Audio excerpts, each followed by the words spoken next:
Good morning बच्चों। Good morning ma'am. आज आप देख रहे हैं कि हम लोग पढ़ेंगे प्रयोजनवाद और प्रयोजनवाद का अर्थ, सिद्धांत और शिक्षा में क्या उपयोग है इसका। इससे पहले हम लोगों ने दो विषय पढ़ लिए हैं, आदर्शवाद और प्रकृतिवाद। आदर्शवाद और प्रकृतिवाद दोनों बिल्कुल ही एक दूसरे से विपरीत विचारधारा है। हम लोगों ने क्लास में भी इसकी चर्चा की है। और जो तीसरी विचारधारा है वो है प्रयोजनवाद। तो प्रयोजनवाद का अर्थ, इसकी उत्पत्ति, दार्शनिक परिभाषाओं को देखेंगे हम और इसके अलग अलग रूप क्या है, शिक्षा में इसका क्या महत्व है। अब हम सीधे आते हैं प्रयोजनवाद का अर्थ। आप सब देख रहे होंगे यहाँ पे प्रयोजनवाद जो है वो दो शब्दों से मिलकर बना है। प्रैग्मा दिख रहा है आपको? Yes ma'am. और टिज्म कह सकते हैं, TISM है ना। प्रैग्मा और टिज्म दो शब्दों से मिलकर बना है, जो कि ग्रीक भाषा से निकला है। ठीक है, ग्रीक भाषा। ग्रीक को हम लोग यूनान या फिर ग्रीस के नाम से भी जानते हैं। ये एक ऐसा देश है जहां पे हम ये मानते हैं कि आधुनिक दर्शन का उदय एथेंस या यूनान से या ग्रीक से हुआ है। प्रयोजनवाद की विचारधारा भी वहीं से निकल के आई है। प्रैग्मा का अर्थ होता है व्यवहार से संबंधित है, ये व्यवहार या फिर व्यवहारिकता।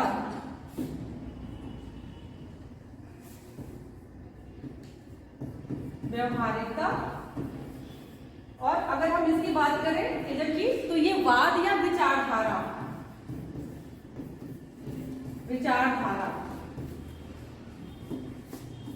ठीक है। यानी तो हमें समझ में क्या आया कि दो शब्दों जो मिलकर बना है प्रयोजनवाद या प्रैग्मेटिज्म, उसका अर्थ हुआ व्यवहारिकता या किया गया कार्य।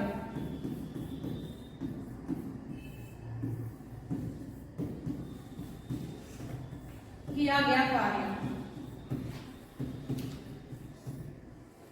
ठीक है।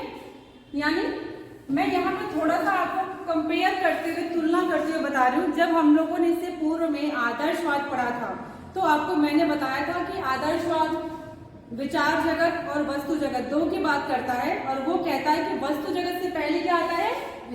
विचार। वो विचारों की बात करता है कि आप कोई भी कार्य करने से पहले विचार करते हैं, फिर उन विचारों को कार्यों में बदलते हैं। इसके ठीक विपरीत प्रयोजनवाद कहता है कि नहीं, आप पहले विचार नहीं करते, पहले क्या करते हैं? आप पहले कार्य करते हैं और उसके बाद ये कार्य विचारों के रूप में आता है। तो यहाँ तक क्लियर हो गया आपको कि प्रयोजनवाद एक ऐसी विचारधारा है जो पूर्व निर्धारित सिद्धांतों को नहीं मानती है, जो विचारों को नहीं मानती है, जो मूल्यों को नहीं मानती है, जो कहती है कि ये जो सत्य है वो शाश्वत नहीं है बल्कि परिवर्तनशील है, लगातार बदलता है। जैसे आप वर्तमान में जो अभी हैं, क्या आज से कुछ साल पहले भी आप इसी रूप में थे? No ma'am. आज के कुछ साल बाद भी क्या आप ऐसे ही रहेंगे? नो। तो जब हम स्वयं शाश्वत नहीं है, जब हमारे खुद के विचार हमेशा बदलते हैं, तो फिर ये दुनिया, ये सृष्टि, ये शाश्वत कैसे हो सकती है? आपके मूल्य शाश्वत कैसे हो सकते हैं? आपके पूर्वजों ने जो मूल्य निर्धारित किए हैं वो जब किए होंगे तब उनके लिए सही रहा होगा, लेकिन वर्तमान में वही मूल्य, वही आदर्श आपके लिए भी सही हो ये जरूरी नहीं है। तो हमें अपने मूल्यों का निर्माण, अपने विचारों का निर्माण, अपने आदर्शों का निर्माण स्वयं करना होगा।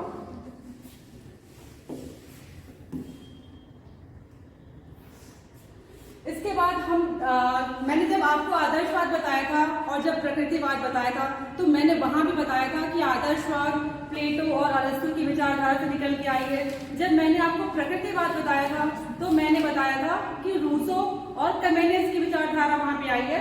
और जब आप प्रयोजनवाद की बात करते हैं तो आपको यहाँ पे वापस चार नाम दिख रहे होंगे। आपको यहाँ पे वापस कुछ नाम दिख रहे होंगे। पहला नाम दिख रहा आपको चार्ल्स सैंडर्स पियर्स, जिन्होंने प्रयोजनवाद को एक बौद्धिक आधार दिया है। वर्तमान में या जब भी प्रयोजनवाद की विचारधारा आई है उसको स्थापित किया है चार्ल्स सैंडर्स पियर्स ने। इसके बाद दूसरा नाम दिख रहा है आपको जेम्स विलियम जेम्स नाम सुना है आपने कभी? आप जब भी मनोविज्ञान पढ़ते हैं या दर्शन पढ़ते हैं तो आपको इनका नाम सुनाई देता है, विलियम जेम्स। इन्होंने अनुभव पे बहुत ज्यादा जोर दिया है। जब आप आदर्शवाद पढ़ रहे थे तो मैं आपको बताऊं कि वहां पे हम अनुकरण की बात कर रहे थे। आदर्शवाद कभी भी खुद के अनुभव की बात नहीं करता। प्रयोजनवाद कहता है कि आपको जो भी सीखना है आप किसी और के अनुभव से ना सीखिए, आप हमेशा ही उस कार्य को स्वयं करिए और खुद के अनुभव लीजिए। जब आपके अनुभव खुद के होंगे तो वो आपका सीखना स्थायी होगा। तो अनुभवों पे सबसे ज्यादा जोर दिया है विलियम जेम्स ने। तीसरे नंबर पे हम आते हैं जॉन डीवी।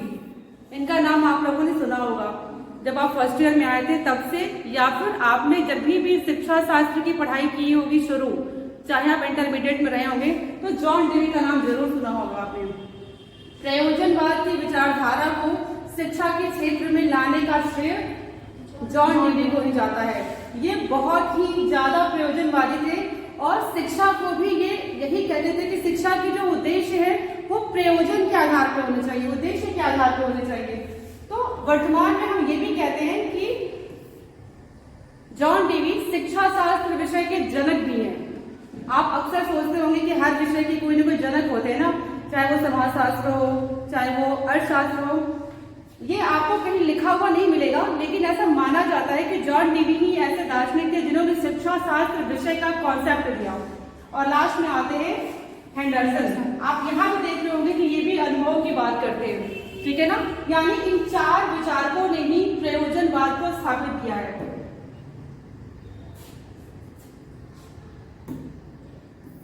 इसके बाद हम आते हैं प्रयोजनवाद के रूप। तो चार रूप आपको दिख रहे होंगे। जब हम लोगों ने प्रकृतिवाद पढ़ा था तो वहां भी हमने प्रकृतिवाद के कई रूप देखे थे, ठीक है। तो पहला आपको दिख रहा है मानवतावादी, दूसरा दिख रहा है नाम रूपवादी, और तीसरा दिख रहा है प्रयोगात्मक प्रयोजनवाद और जीव शास्त्रीय प्रयोजनवाद।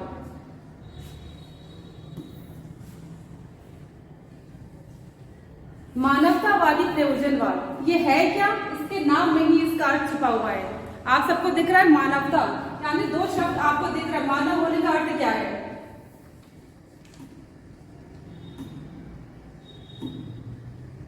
ठीक है,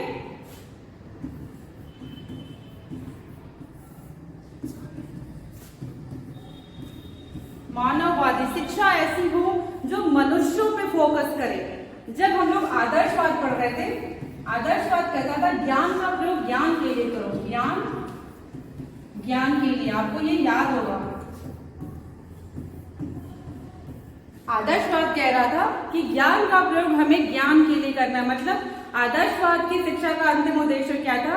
आत्मानुभूति अथवा मोक्ष की प्राप्ति, या स्वयं को जानना, या स्वयं की अनुभूति करना, या ईश्वर की प्राप्ति करना। यानी हमें ज्ञान प्राप्त किस लिए करना है? हमारा अंतिम उद्देश्य जो है उसको प्राप्त करने के लिए। हमने अपने ज्ञान का प्रयोग अपने जीवन को सुखमय बनाने के लिए नहीं किया। प्रयोजनवाद कहता है ऐसे ज्ञान का कोई मतलब नहीं जिसका प्रयोग भी हम ज्ञान की प्राप्ति के लिए करें। यानी हमारा उद्देश्य होना चाहिए ज्ञान के लिए नहीं, बल्कि जीवन के लिए, है ना। शिक्षा ऐसी हो जो आपको आपके जीवन के लिए तैयार करे, जो आपको आत्मरक्षा के लिए तैयार करे, जो आपके जीवन को सुखमय बनाए और आपको जीवन की समस्याओं से, जीवन के संघर्ष के लिए तैयार करे। इसलिए आदर्शवादी की बिल्कुल उल्टा ये मानव पे जोर देता है, मनुष्य के खुशियों पे जोर देता है। यहां तक क्लियर हो गया आप सभी को? Yes ma'am. इसके बाद हम आते हैं प्रयोगात्मक प्रयोजनवाद। हम पढ़ भी रहे हैं प्रयोजनवाद। मैंने आपको इससे पहले भी बताया था कि प्रयोजनवाद कई नामों से जानते हैं। जैसे पहला नाम क्या हो गया इसका? फलवाद।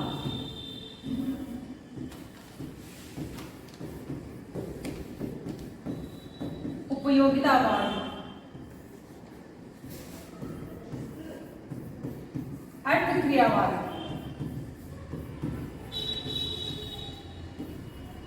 प्रयोगवाद। ठीक है, हमने ये सब बात किया। अब हम अभी बात कर रहे हैं प्रयोगवाद की। प्रयोग का मतलब क्या है? एक्सपेरिमेंट। ये कहता है कि वही सत्य है जो प्रयोगों के द्वारा सिद्ध किया जा सके। प्रयोग होना चाहिए। आदर्शवाद कह रहा था ईश्वर अनुभूति का विषय है, ईश्वर को आप सिद्ध नहीं कर सकते, है ना? क्या ईश्वर को किसी ने देखा है? नहीं देखा। लेकिन आदर्शवाद कह रहा था कि ये वस्तु जगत से परे एक और जगत है, आध्यात्मिक जगत या विचारों का जगत, जो कि ईश्वर का जगत है। प्रयोजनवाद कहता है कि क्या आप ईश्वर को प्रयोगों से सिद्ध कर सकते हैं? क्या आप ईश्वर को दिखा सकते हैं? क्या कोई प्रूफ दे सकते हैं कि ईश्वर विद्यमान है?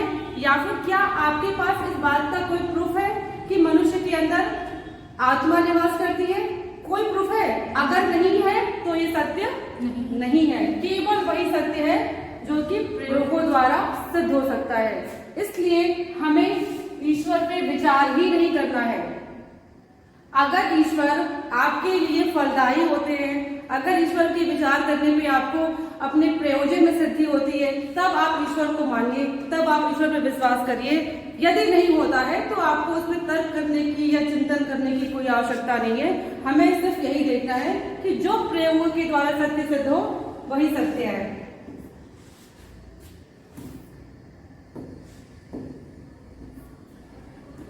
ठीक है। इसके बाद हमारा जो अगला है वो नाम रूपी प्रयोजनवाद है, जो कि कहीं ना कहीं ये भी प्रयोगवाद का ही एक रूप है। ये भी प्रयोग की ही बात करता है। जीव शास्त्रीय प्रयोजनवाद, आपने नाम सुना होगा जॉन डीवी का। जॉन डीवी का नाम अभी जब मैंने बात किया ना, तो जॉन डीवी क्या सिर्फ दर्शन की बात करते थे? क्या ये सब प्रयोजनवादी थे? जॉन डीवी एक बहुत ही बड़े जीव शास्त्री थे। जीव शास्त्रीय,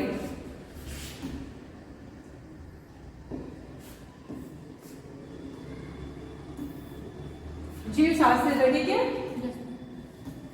आपको दिख रहा होगा यहाँ पे जीव शास्त्रीय, यानी ये कहते हैं कि जीवों की सत्ता ज्यादा महत्वपूर्ण है। जो मनुष्य है या कोई जीव है वो ज्यादा इंपॉर्टेंट है हमारे लिए, ना कि उसके परे जो है हम उस पर विचार करें। जैसे ये बात करते हैं मनुष्य भी, जो मनुष्य है वो भी पदार्थों से मिलकर बना हुआ है, और उसके अंदर जिसको आदर्शवाद आत्मा कहता है उसको प्रयोजनवाद चेतना कहता है। वो कहता है कि हम सब पदार्थों से मिलकर बने हैं। जैसे ये फोन है मेरे पास, ये फोन भी किससे मिलकर बना है?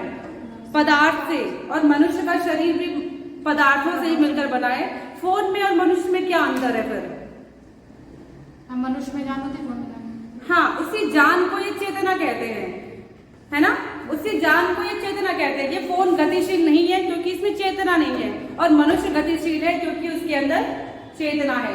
और मृत्यु हो जाएगी जब, तो वापस मनुष्य का शरीर इन पूरे पदार्थों में जाकर मिल जाएगा। कोई मनुष्य ईश्वर में जाकर विलीन नहीं होने। अब हम बात करते हैं प्रयोजनवाद के सिद्धांत। मैंने आपको अभी बताया, आपने नंबर 1 देखा है, सत्य की प्रकृति परिवर्तनशील है, बदलते रहती है, परिवर्तनशील है। यानी आप खुद सोचो, मैंने अभी आपको बताया जो कल था, जो कल विचारधाराएं आपके मन में थी, क्या वो आज भी हैं? कई बार आप किसी व्यक्ति के प्रति जो विचार रखते हैं, जैसे मान लो आप किसी इंसान से मिले तो आपको पहली बार में वो इंसान बहुत ही गलत लगा, तो क्या वो विचारधाराएं पूरे जीवन भर बनी रहेंगी? नहीं बनती है ना। या फिर आपको कल कुछ और पसंद था, तो वो वाला पसंद जो कल था वो आज भी है, या आज जो पसंद है वो कल भी होगा? ये जरूरी नहीं ना। तो ये बदलते रहता है, पूरा विश्व ही बदलते रहता है। हम लोगों ने इसकी पिछली क्लास में बौद्ध दर्शन में पढ़ा था, तो बौद्ध दर्शन का एक कॉन्सेप्ट था क्षणभंगुर। ये कहीं ना कहीं संबंधित है परिवर्तनशीलता से, ठीक है? क्षणभंगुर भी यही कहता है ना कि हर चीज एक क्षण तक ही है और उस क्षण के बाद उसका अस्तित्व खत्म हो जाएगा। तो हमें बहुत ही ज्यादा किसी चीज से आसक्त नहीं होना चाहिए, आसक्त, ठीक है? क्योंकि जो आज है वो कल नहीं होगा। तो आप अगर उससे बहुत ज्यादा आसक्त होंगे तो आपको क्या होगा? कष्ट होगा। तो आपको आसक्त ना होकर बल्कि अनासक्त रहना है, ये बौद्ध दर्शन कहता है। और बौद्ध दर्शन से ही संबंधित है कहीं ना कहीं प्रयोजनवाद। ये भी कहता है कि सब कुछ परिवर्तनशील है, सत्य परिवर्तनशील है, सत्य भी स्थिर नहीं है, शाश्वत नहीं है, बदलता रहता है। तो हमें इसी को ध्यान में रखकर अपनी शिक्षा को भी निर्धारित करना चाहिए। ठीक है, यहाँ तक क्लियर है। दूसरा आपने देखा उपयोगिता का सिद्धांत। वर्तमान में जो शिक्षा पद्धति है, आप जो भी पढ़ाई कर रहे हैं, आपने क्या सोच के ये पढ़ाई शुरू किया? आप क्यों बीए में आए? क्या आपने सोचा है कुछ अपने जीवन का लक्ष्य? क्या आपको लगता है कि बीए में जो विषय आप ले रहे हैं वो आपके लिए उपयोगी है? अगर नहीं है तो फिर आपकी शिक्षा बेकार है। इसलिए प्रयोजनवाद कहता है कि वही कार्य करो जो आपके लिए उपयोगी है। जिस कार्य को करने की कोई उपयोगिता नहीं है, कोई फायदा नहीं है, जिसका कोई फल नहीं मिलता, उस कार्य को आप मत कीजिए। इसलिए शिक्षा में या पाठ्यचर्या में उन्हीं विषयों को शामिल कीजिए जिस विषय की वर्तमान में कोई उपयोगिता हो। तो ये हो गया आपका उपयोगिता का सिद्धांत। तीसरा है क्रिया प्रधान। क्रिया को प्रधान तथा ज्ञान को गौण स्थान दिया। मतलब क्या हुआ? शिक्षा की बात कर रहे हैं और कह रहे हैं कि ज्ञान का कोई बहुत ज्यादा महत्व नहीं है, ज्ञान से ज्यादा महत्व है उस क्रिया का, उस एक्टिविटी का। आप जो भी कार्य करते हैं, जो कुछ भी सीखते हैं, अगर मान लो उसमें आपकी पांचों ज्ञानेंद्रिय सक्रिय नहीं है तो क्या वो सीखना स्थायी हो पाएगा? नहीं हो पाएगा ना। अगर आपको कुछ भी सिखाया जा रहा है और सिर्फ शिक्षक ही सक्रिय है, बाकी आप बिल्कुल निष्क्रिय होकर क्लास में बैठे हुए हैं और आप कहीं भी एक्टिव नहीं है, तो आप बोर होने लगते हैं। फिर आप बहुत देर तक उसे सुन नहीं सकते, है ना। और जब आप सुन नहीं पाएंगे तो वो आपके मस्तिष्क में नहीं जाएगा, फिर वो सीखना नहीं हो पाएगा। इसलिए कहता है कि हमें ऐसी शिक्षा की व्यवस्था करनी है जहां बालक खुद करके सीखे। करके सीखने पे ज्यादा बल दिया। परंपराओं और प्रथाओं का विरोधी। जो भी प्रथाएं चली आ रही है पहले से, क्योंकि वो चली आ रही है सालों से, इसलिए वो सत्य नहीं हो सकती, है ना। हम हमेशा कहते हैं, आप अपने समाज में जब भी रहते हो तो अक्सर आपसे भी कहा जाता है ना कि आपको ये काम करना चाहिए। आप पूछेंगे ऐसा क्यों करना चाहिए? क्योंकि ऐसा चला आ रहा है, क्योंकि ऐसा होता आ रहा है, ऐसा किया जाता रहा है, इसलिए आपको भी करना है। आपके घर के जो भी नियम कायदे होंगे क्यों हैं? क्योंकि वैसा होता आ रहा है। तो क्या जो होता आ रहा है सालों से, वो सिर्फ उसके लिए सही हो सकता है? नहीं हो सकता। जैसे मानो जब सती प्रथा खत्म हुई होगी तो आपको लगता है कि क्या वो बहुत आसानी से खत्म हुई होगी? No ma'am. जब पहली बार उसका विरोध हुआ होगा, या जिस व्यक्ति ने या जिस महिला ने विरोध किया होगा, तो उस विरोध को आप सोच भी नहीं सकते कितनी निर्दयता से दबाया गया होगा। और उसने जब विरोध किया होगा तो उसको ये कहा गया होगा कि ये तो बहुत ही बेकार या बहुत ही चरित्रहीन व्यक्ति है, क्योंकि ये परंपराओं का विरोध कर रहा है। और हमारी परंपराएं तो चली आ रही सदियों से, तो वो गलत कैसे हो सकती है? क्योंकि वो सदियों से चली आ रही है। लेकिन सिर्फ इसलिए कि क्योंकि वो सदियों से चली आ रही है, वो परंपरा सही नहीं हो सकती। इसलिए प्रयोजनवाद कहता है कि परंपराएं और प्रथाएं जब बनी थी तब सही हो सकती थी, लेकिन वर्तमान में भी वही परंपराएं और प्रथाएं चले, ये बिल्कुल भी सही नहीं है। सामाजिक जीवन पर बल देता है ये। मैं वापस यहाँ से तुलना करना चाहूंगी आदर्शवाद, प्रकृतिवाद और प्रयोजनवाद की। ठीक है, आदर्शवाद जब मैंने आपको पढ़ाया था या बताया था, तब मैंने आपको बताया था कि आदर्शवाद कहता है आध्यात्मिक, है ना। बालक का जो स्वरूप है वो आध्यात्मिक है। प्रकृतिवाद क्या कहता है कि बालक का जो स्वरूप है वो प्राकृतिक है। और प्रयोजनवाद कहता है बालक का जो स्वरूप है वो सामाजिक है। प्रकृतिवाद ने बहुत ज्यादा समाज का विरोध किया था। वो खुले शब्दों में कहता है कि ये समाज दूषित हो चुका है, शिक्षक भी दूषित समाज का अंग है, इसलिए विद्यालयों में शिक्षक की आवश्यकता नहीं है, पुस्तकों की आवश्यकता नहीं है। लेकिन प्रयोजनवाद इसकी बिल्कुल उल्टा ही कहता है। वो कहता है क्योंकि बालक जो है वो समाज में ही जन्म लिया है और समाज में रहकर ही बालक का विकास हो सकता है, इसलिए ये बहुत ही जरूरी है कि बालक सामाजिक गुणों को सीखे, समाज में रहने के योग्य बने, सामाजिक जो आचरण है उनको सीखे और लोकतांत्रिक गुणों का विकास करे। लोकतंत्र की बात करता है। एक बालक तभी सामाजिक बन सकता है जब उसके अंदर लोकतांत्रिक गुण विकसित हो। अब जब लोकतांत्रिक गुण की बात करते हैं तो आप इससे क्या समझते हैं? आपका देश क्या लोकतांत्रिक देश है? क्यों है? क्या अलग दिखता है आपको भारत में ऐसा जो आपको लगता है कि ये लोकतांत्रिक है? या लोकतंत्र किसकी बात करता है? किन आदर्शों की बात करता है? किन सिद्धांतों की बात करता है? बताओ, सोचो। लोकतंत्र क्या समानता की बात करता है? क्या लोकतंत्र किसकी बात करता है? स्वतंत्रता की बात करता है। और क्या कहता है? बंधुत्व की बात करता है, भाईचारे की बात करता है, जिसको आप बंधुत्व कह सकते हैं। प्रेम, सहयोग, ये सब क्या है? सब सामाजिक गुण है या लोकतांत्रिक गुण है? तो आप तभी सामाजिक हो सकते हैं जब आपके अंदर ये सारे गुण विकसित होंगे। क्लियर है यहाँ तक? Yes ma'am. इसके बाद आप देखेंगे लचीलापन, फ्लेक्सिबिलिटी होनी चाहिए। ये नहीं कि आपने पाठ्यक्रम बना दिया आज से 20 साल पहले और वही पाठ्यक्रम अभी भी चला आ रहा है। 20 साल पहले बालकों की क्षमताएं अलग होंगी, उनका उद्देश्य अलग होगा, देश काल परिस्थितियां बिल्कुल ही अलग होगी और आपका जो वर्तमान का पाठ्यक्रम है वो उससे अलग होना चाहिए। क्योंकि अभी क्या है, आवश्यकताएं बदल गई हैं, उद्देश्य बदल चुके हैं, सब कुछ बदल चुका है। तो सिलेबस में या मनुष्य के जीवन में भी फ्लेक्सिबिलिटी होनी चाहिए, लचीलापन होना चाहिए। ऐसा नहीं है कि आप अपने घर की भी बात करें या समाज की भी बात करें कि यदि मैंने कोई नियम बना दिया तो आप इस नियम को अगर तोड़ देंगे तो आपको सीधे मृत्यु दंड मिल जाएगा। ऐसा बिल्कुल भी नहीं होना चाहिए। अगर आपने कुछ गलत किया है तो उस गलत के पीछे की मंशा भी हमें देखनी चाहिए, है ना? तो कानूनों में भी लचीलापन होना चाहिए। और शिक्षा की बात करें तो पाठ्यक्रम में भी लचीलापन होना चाहिए, यानी पाठ्यक्रम ऐसा हो जो उद्देश्य और आवश्यकताओं के अनुसार बदलता है। और अगला है सामाजिक रूप से उपयोगी नागरिकों का निर्माण करने की बात करता है। सार्वभौमिक सत्ता या ईश्वर, परमेश्वर आत्मा के अस्तित्व को नहीं मानता। हमने अभी बात किया, अभी हमने देखा कि प्रयोजनवाद ये बिल्कुल भी नहीं कहता है कि इस पूरी सृष्टि का निर्माण या ब्रह्मांड का निर्माण ईश्वर ने किया है।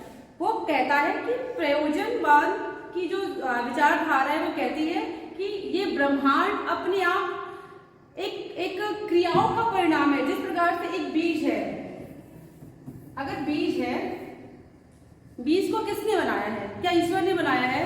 या बीज से पौधा निकलेगा, क्या वो ईश्वर के द्वारा निकलता है? नहीं निकलता। बीज से पौधा बनना, पौधा से वृक्ष बनना, वृक्ष से वापस फूल निकलना और बीज निकलना, ये एक प्रक्रिया है जो चलते रहती है। इस क्रिया के पीछे कोई ईश्वर का योगदान नहीं है, ये अपने आप चलने वाली प्रक्रिया है। इसलिए ये ईश्वर, आत्मा, परमात्मा, इन सब पे विचार ही नहीं करना चाहता। सुखवादी धारणा, मनुष्य ने जन्म क्यों लिया है? क्या उसने ईश्वर की प्राप्ति के लिए जन्म लिया है?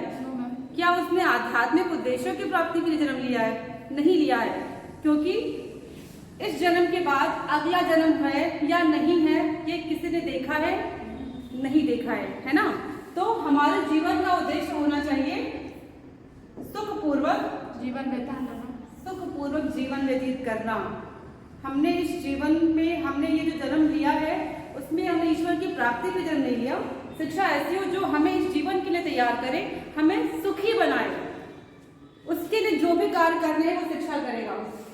और अगला पॉइंट जो लास्ट है वो है वर्तमान परिस्थितियों एवं समाज के अनुरूप नियमों एवं सिद्धांतों का प्रतिपादन करना।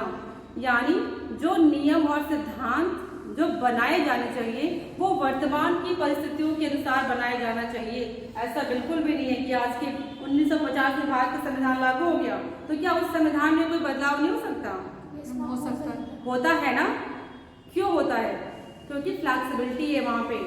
भारत का संविधान फ्लैक्सिबल कहा जाता है क्योंकि 50 में जब वो लागू हुआ तो बहुत सारी चीजें ऐसी थी जो नहीं थी, जैसे मौलिक कर्तव्य नहीं थे, बाद में कर्तव्यों को जोड़ा गया। और आप हमेशा देखते हैं कि संविधान में संशोधन होता रहता है। क्यों?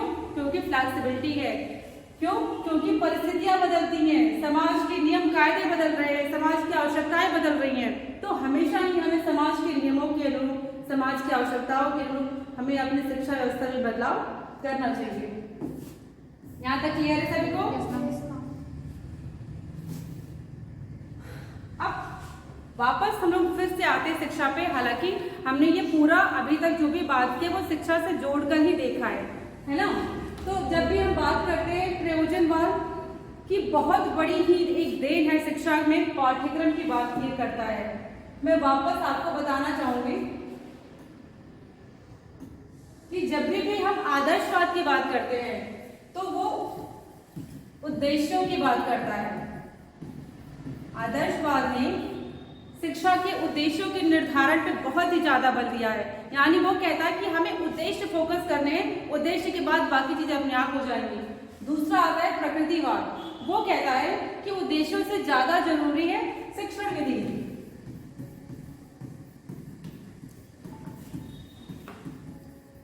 यानी हम बालक को कैसे पढ़ा रहे हैं ये बहुत ज्यादा इंपॉर्टेंट है। मैटर क्या दे रहे हैं, शिक्षक कौन है, ये ज्यादा इंपॉर्टेंट नहीं है, हम बालक को कैसे सिखा रहे हैं ये ज्यादा इंपॉर्टेंट है। तो प्रकृतिवाद की देन क्या है शिक्षा में? शिक्षण विधि, जो आप करके सीखने की बात करते हैं, अनुभव की बात करते हैं, प्रयोगों की बात करते हैं, ये सारी देन प्रकृतिवाद की है। और तीसरी जब हम बात करें कि प्रयोजनवाद की क्या देन है, तो ये कहता है पाठ्यचर्या। पाठ्यचर्या बहुत ही इंपॉर्टेंट चीज, क्योंकि ये कहता है कि शिक्षक और शिक्षार्थी दोनों के बीच में क्या वार्तालाप होता है, क्या अंतरक्रिया होती है, किस विषय को लेके होती है, वो है पाठ्यचर्या। जैसे अभी हम लोग क्लास में बैठे हुए हैं तो क्या हम लोग किसी न किसी मुद्दे को रख के ध्यान में बात कर रहे हैं ना? हमारे पास एक कंटेंट है ना जिसको लेके हम बात कर रहे हैं, वो कंटेंट क्या है? पाठ्यचर्या है ना। इसके पहले आप लोगों ने पढ़ा भी था कि जॉन डीवी ने कहा था शिक्षा क्या है? त्रिमुखी प्रक्रिया है। त्रिमुखी प्रक्रिया। त्रिमुखी का मतलब क्या हुआ? कौन से तीन ध्रुव है? या त्रिध्रुवी प्रक्रिया या त्रिमुखी प्रक्रिया? कौन से तीन है इसमें बताओ? शिक्षक, शिक्षार्थी और पाठ्यक्रम। शिक्षक हो गया पहला, दूसरा शिक्षार्थी, पाठ्यक्रम, और हो गया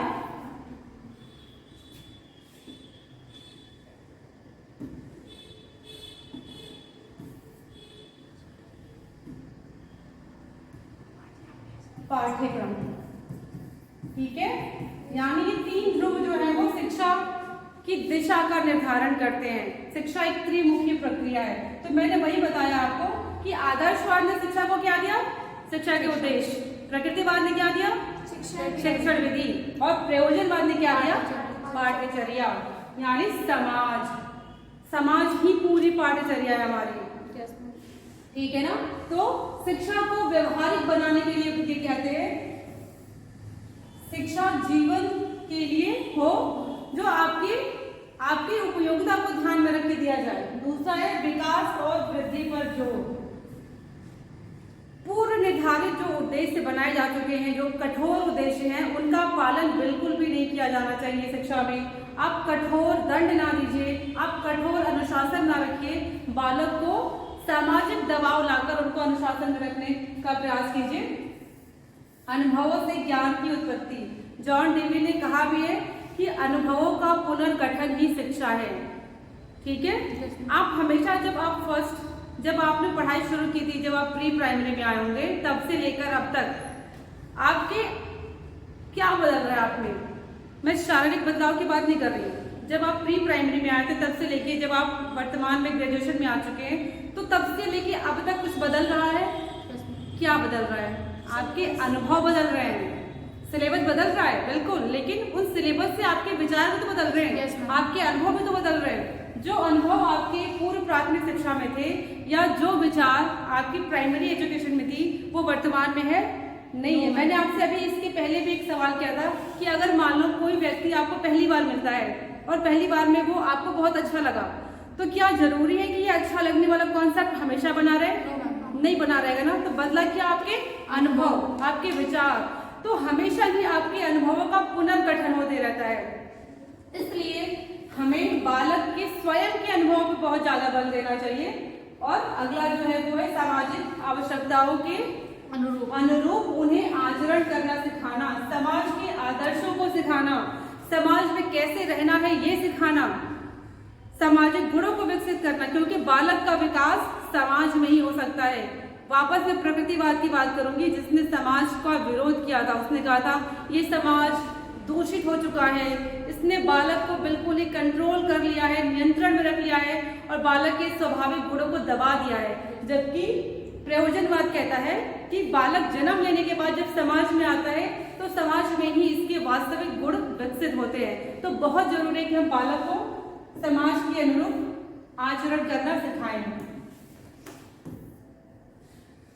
अब आप देख सकते हैं कि प्रयोजनवाद ने वर्तमान की जो शिक्षा प्रणाली है उसको क्या देन दिया, क्या योगदान दिया। तो सबसे पहले इसने बताया कि शिक्षा को क्या है, शिक्षा को जीवन के साथ जोड़ना। दूसरा बताया इसने जनतंत्री शिक्षा,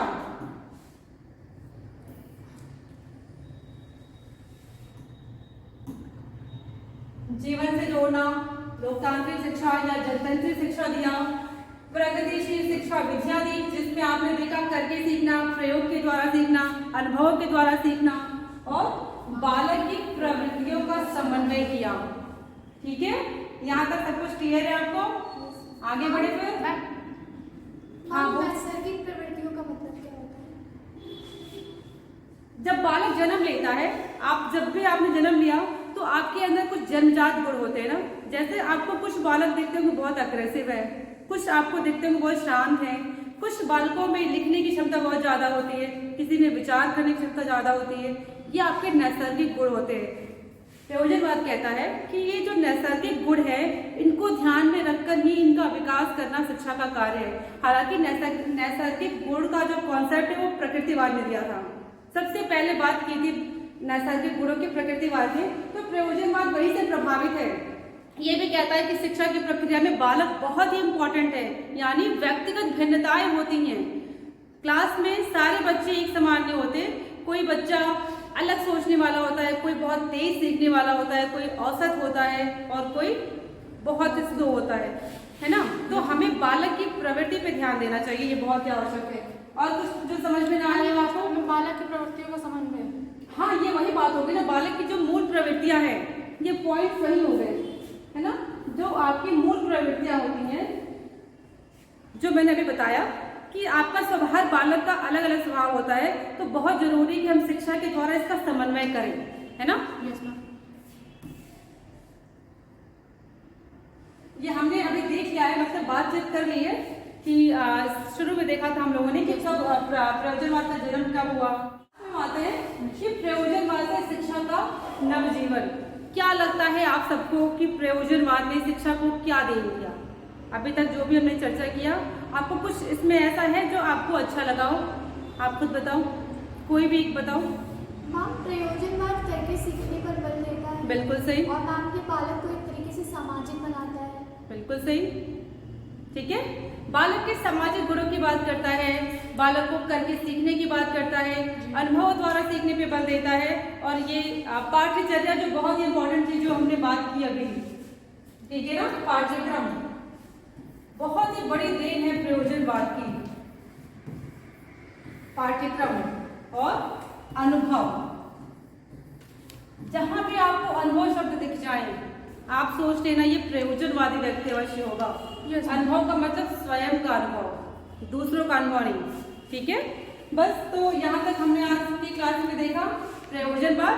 अगली क्लास में जब हम मिलेंगे तो किसी नई विचारधारा पर चर्चा करेंगे। Thank you.